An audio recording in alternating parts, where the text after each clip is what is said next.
Today, I want to talk to you about democracy and why it's so difficult to achieve. And first, I want to ask you a couple of questions. Where would you rather live? Would you rather live in a non-democracy where public transportation and other government-provided goods are unsafe, unreliable, and maybe even dangerous? Or would you rather live in a democracy where the kinds of goods government provides, like public transportation, are typically safe, efficient, and reliable? When you think about this, it seems obvious that for the average citizen, choosing a democracy would be the best choice. Now, what about for elites? Is democracy the best choice for elites? Well, let's consider some typical elites. Muammar Gaddafi from Libya is typical of elites in non-democracies. He was fabulously wealthy. He lived a very opulent lifestyle. But he gained his wealth by oppressing his people. And he basically had to be guarded 24/7 by his own personal militia in order not to be assassinated.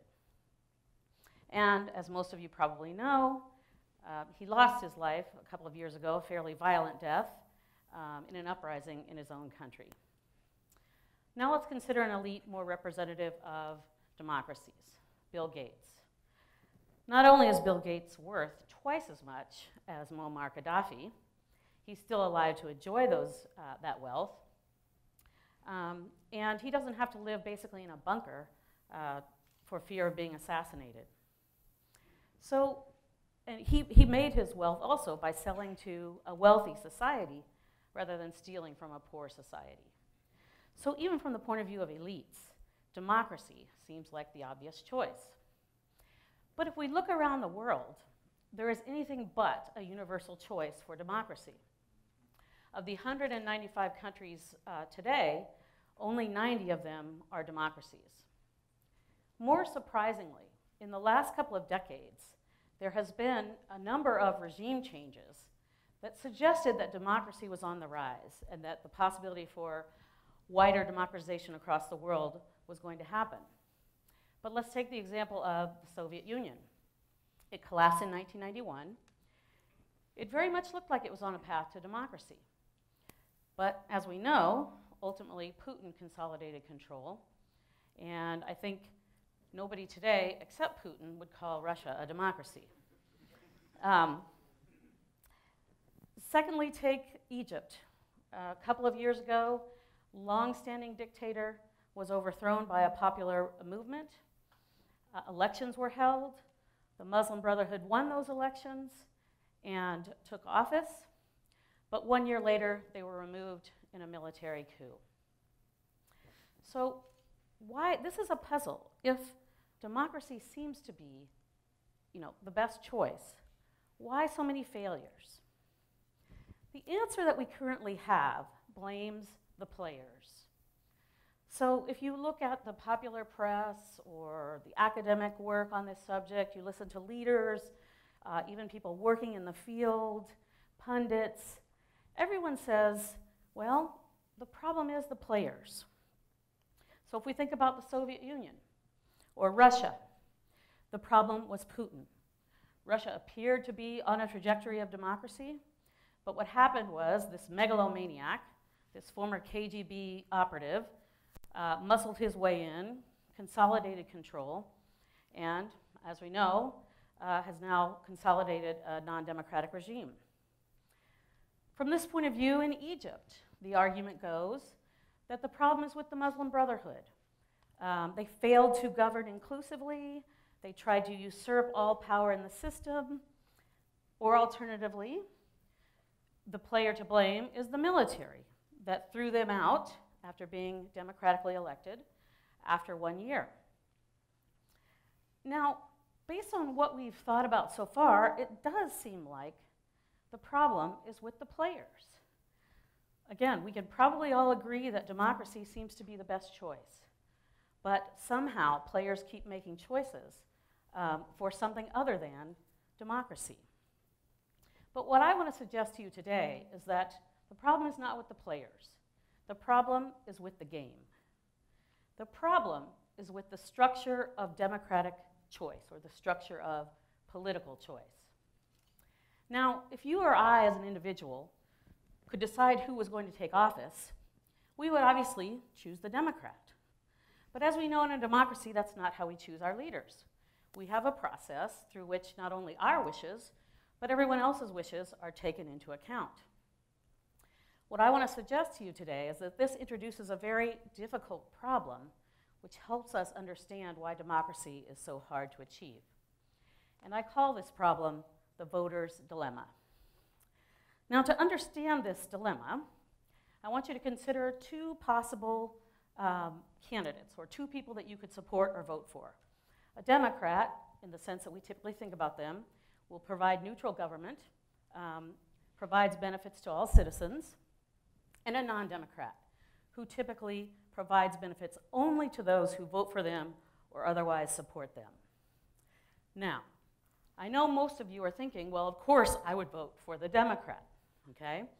But let's think about what happens if you vote for the Democrat, everyone else votes for the non-Democrat, and the non-Democrat is elected. You're left out. You will be excluded. You will not receive government goods.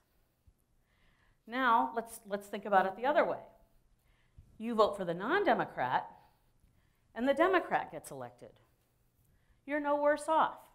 The Democrat does not exclude based on how you voted. You'll still receive the benefits, and you're no worse off. So paradoxically, what this suggests is that voting for the non-Democrat gives you a kind of insurance policy. If you vote for the non-Democrat and the Democrat wins, if you vote for the non-Democrat and the Democrat wins, you still receive benefits. If you vote for the non-Democrat and the non-Democrat wins, you have shown your support. You will still receive benefits. So voting for the non-Democrat gives you a kind of insurance policy. But I want you to think about it the other way around now. You vote for the Democrat, and the non-Democrat gets elected. That can be very risky. Now, I know all of you here, or probably most of you here, typically all of my students, are now thinking, oh, I would never vote for the non-Democrat. It's a principle, it's a matter of principle. I'm firmly committed to democracy. I would never vote for the non-Democrat. But I want you to think about how you would approach this choice if something really valuable to you was on the line, something really important to your well-being. So let's suppose your government job, which provides your livelihood and supports your family, or your business license, which allows your business to operate, or even, let's say, your student loan that allows you to attend college. Now, you, of course, know that democracy is the better choice, but you need that job. You need that business license. And you know everybody else is having to make the same calculation. And so the counterintuitive result is that everyone votes for the non-Democrat, and the non-Democrat wins. Now, if this is true, how is it that we ever get democracy? How is it that democracy can ever succeed? And now I want to do a little experiment to give you an idea of how this can happen. How many of you in here, and I want you to be honest, I want you to, don't be embarrassed, how many of you in here would sell your vote for $50? Raise your hand. Come on, somebody would sell their vote for $50. There's a couple in the back. Okay, yeah, we got a few. How about $1,000? $1,000, cash on the barrelhead. I'm right there at the polls. I'm going to give you $1,000. You vote the way I tell you. Okay, everybody who would vote for 50, now 1,000. Everybody keep your hands up. Okay, how many would vote for, would sell me their vote for $10,000?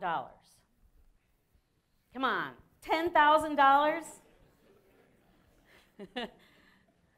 All right, $50,000. How many people would sell their vote for $50,000? Depends on where you live. Well, I could keep going, and at some point, I would probably get a majority in here, okay? But suppose we lived in Pakistan or Malawi, for example. Do you think people there would sell their vote for $10? In fact, people in poor countries often sell their vote for $10 or even less because they are so poor, $10 has a major effect on their well-being. So what does this mean? It means that when you have a lot of poor people, non-democratic politics is relatively cheap, so to speak. You can make offers to the average voter that they really can't afford to refuse for very little resources overall. Now, what about in here? Why did I have to go up to, well, I didn't even get them, this is crazy. The TED people are different, I'm just going to say.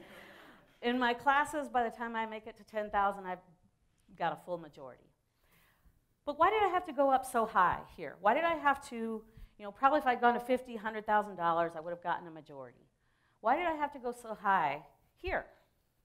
Well, because compared to most of the world, we have a very high standard of living. We can afford to say, $10, I don't need that. $50, some of us maybe even $1,000. Doesn't, mean that much. That's not me, but probably there are many people. So what does this say? It says that the way we make it possible for people to support democracy is by raising their standard of living, by making it possible for them to refuse what the non-democrat is offering. It's not about being committed to democracy. It's not about knowing that democracy provides great advantages over non-democracies. It's about the risk that the person faces in voting against or not supporting the non-democrat. So what does this suggest if you are interested in promoting democracy? What should you do? I would argue that you should go very light on the lectures and the teachings and the attempts to persuade or show or even threaten, because those are very likely to have little effect. People are making their choice based on the risk they face. They don't need you to tell them that democracy provides lots of advantages. So if you're an NGO or a philanthropist, maybe just an individual, a government that wants to promote democracy, I would say go very light on the lecture and the teaching and go heavy on supporting economic development. By supporting economic development, you're raising the price of non-democratic politics. As economic development ensues, more and more people will be able to refuse higher and higher value goods. By focusing on economic development, you will be striking at what is really the obstacle to people supporting democracy. So again, if democracy is your goal, it's not about teaching, explaining, it's not about showing ballots and saying you have political parties and you do this and you do that. It's about the woman on our, I guess you're right, making it possible for her to say no to a job, a basket of food, a certain amount of money. So if you want to promote democracy, don't hate or lecture or threaten the player. Change the game. Thank you.